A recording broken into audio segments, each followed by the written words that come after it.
పోటీ చేయాలా వద్దా అనేది, ఎక్కడి నుంచి పోటీ చేయాలనేది మా పార్టీ అధిష్టానం నిర్ణయిస్తుంది తప్ప వ్యక్తులుగా మాకమేముగా నిర్ణయించుకునేటువంటి ఆస్కారం లేదు.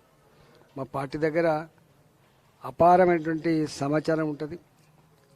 వ్యక్తుల పట్ల వాళ్ళకు సమగ్రమైన అవగాహన ఉంటుంది కాబట్టి పార్టీ ఆ నిర్ణయం తీసుకుంటారని భావిస్తున్నాను.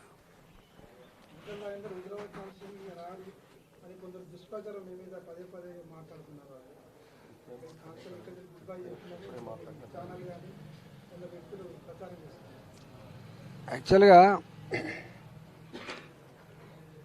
ఉప ఎన్నికల్లో గెలిచిన తర్వాత ఒక చారిత్రాత్మకమైన తీర్పు హుజరాబాద్ ఇచ్చిన తర్వాత ఈ నియోజకవర్గం మీద పగబట్టిండు కేసీఆర్.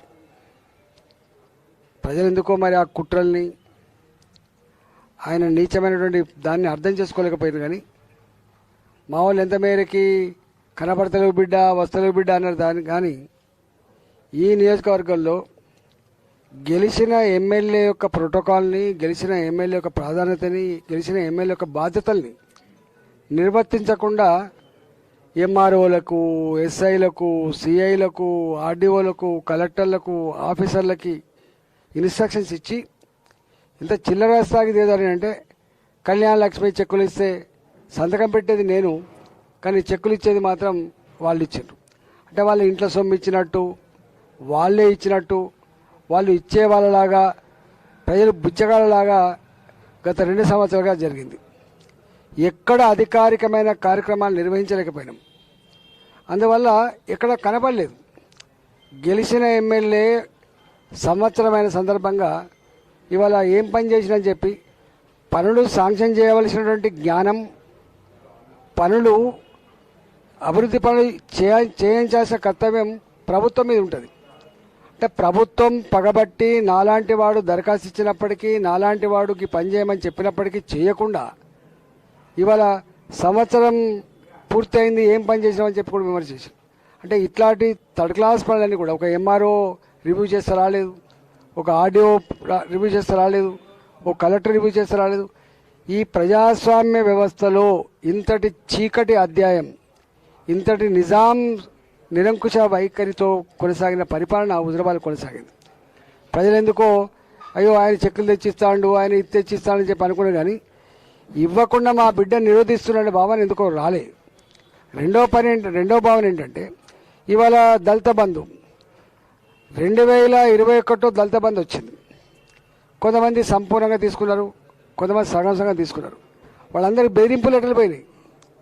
మీరు కనుక ఈసారి కారు గుర్తు కోటేయకపోతే, కేసీఆర్ కోటేయకపోతే మీ దళిత బంధు సగం ఆపేస్తామని చెప్పి బెదిరించిండు. పెన్షన్ ఆగిపోద్దని బెదిరించిండు. ఎన్నెన్ని రకాలను, కళ్యాణ లక్ష్మి ఆగిపోతుంది, పెన్షన్ ఆగిపోతుంది, దళిత బంధు ఆగిపోతుంది, అభివృద్ధి ఆగిపోతుంది అంటే నీచమైన చేసిండు. ఇవాళ ప్రభుత్వం మారింది, పెన్షన్ ఆగిపోతుందా? ప్రభుత్వం మారింది, కళ్యాణ లక్ష్మి ఆగిపోతుందా? ఏది ఆగిపోదు. కానీ ఎందుకో వాళ్ళు చెప్పిండ్రు, వీళ్ళు నమ్మిండ్రు. రెండో అతి బాధాకరమైన విషయం ఏంటంటే ఇవాళ ఇవి సాలైనట్టుగా ఒక కొత్త నటన. మహాభారత యుద్ధంలో కదా దుర్యోధనుడిని ఓడగొట్టాలంటే భీముడు యుద్ధం చేస్తున్నప్పుడు శ్రీకృష్ణుడిని ఇక్కడ కాదు ఇక్కడ కొట్టమన్నట్టుగా ప్రగతి భవన్ కేంద్రంగా ఈయనతో దేంట్లో నెగ్గలేము, కుట్రలతో మాత్రమే నెగ్గగలం, డ్రామా పద్ధతిలో మాత్రం నెగ్గగలం, మోస పద్ధతిలో మాత్రం నెగ్గగలం అని చెప్పి ఇవాళ వాళ్ళకు పదవి లేనట్టుగా, పదవి ఉండగా కూడా మేమంతా ముగ్గురేకు నిలబడి మేము చచ్చిపోతాం, గెలవకపోతే చచ్చిపోతాం, మా శవయాత్ర రాండి మీరు అనేటువంటి ఆ బ్లాక్మెయిలింగ్ రాజకీయాలు అది కేసీఆర్కే చెల్తాయి. ఆ పార్టీలో గెలిచిన క్యాండిడేట్ చెల్తే తప్ప ఎవరికి చెల్లదు. అంటే ఒక్క మాటలో చెప్పాలంటే 2 సంవత్సరాలుగా అష్టదిగ్బంధం చేయడం మాత్రమే కాకుండా, అనేక రకాల ఇబ్బంది పెట్టడమే కాకుండా, మా కార్యకర్తల మీద, నాయకుల మీద కేసులు పెట్టడమే కాకుండా, మమ్మల్ని అప్రతిష్ట పాలు చేయడమే కాకుండా ఇట్లాంటి డ్రామా కూడా ఆడి ప్రజల్ని తాత్కాలికమైన పద్ధతిలో ఎమోషనలైజ్ చేసి ఇలా విజయం సాధిస్తుండొచ్చు. కానీ ఇవాళ హుజరాబాద్ ప్రజలు వాళ్ళ అంతరాత్మకు తెలుసు ఏం జరిగిందో, ఏం జరుగుతుందో వాళ్ళ అంతరాత్మకు తెలుసు. నేను దాని గురించి ప్రశ్నిస్తలేను. ఇవాళ డెఫినెట్గా రేపు పార్లమెంట్ ఎన్నికలు ఇంకా 3 నెలలు ఉన్నాయి కాబట్టి డెఫినెట్గా మా పార్టీ ఆదేశిస్తే పోటీ చేస్తాం.